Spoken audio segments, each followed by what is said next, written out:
It was the 15th anniversary of the deadliest terror attacks on the United States, an incident that shook the country to its very foundation, sent nearly 3,000 innocent souls to their early graves, and subsequently opened a new chapter in global terror threats.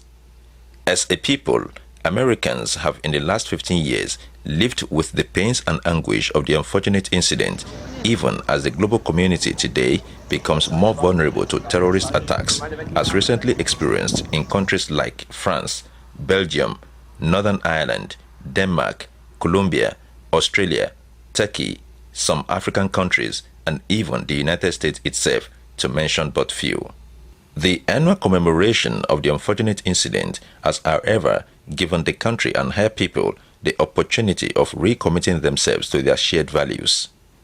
The immediate neighborhood of the attack target, the World Trade Center, is usually a beehive of activities, and the people remember this day in history and pay national respect to the fallen souls.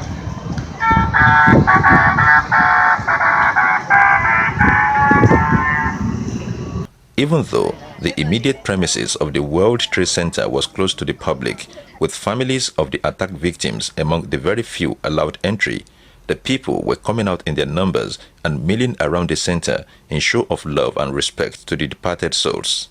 Military personnel, members of voluntary organizations, veterans, and the ordinary people take pride in their country and the unity of the fight against terrorism. Expectedly, security personnel were on high alert in and around the venue, but not without a human face, as observed by this reporter.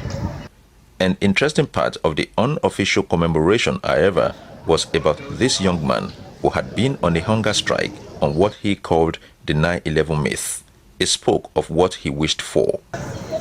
What I'd like to see happen is for people just to discuss the thing honestly, we could start with Building 7, just call it a controlled demolition because it was controlled demolition. Everyone saw the building go down, And no building has ever collapsed due to fire. No, and buildings always collapse like that, The 15th anniversary of the nation's deadliest terror attacks in history might have come and gone, but the unpleasant feel lingers in the people's psyche, and we continue to shape their historical perspective as a nation. From New York City, Adeshino Anidube, Ogtv News.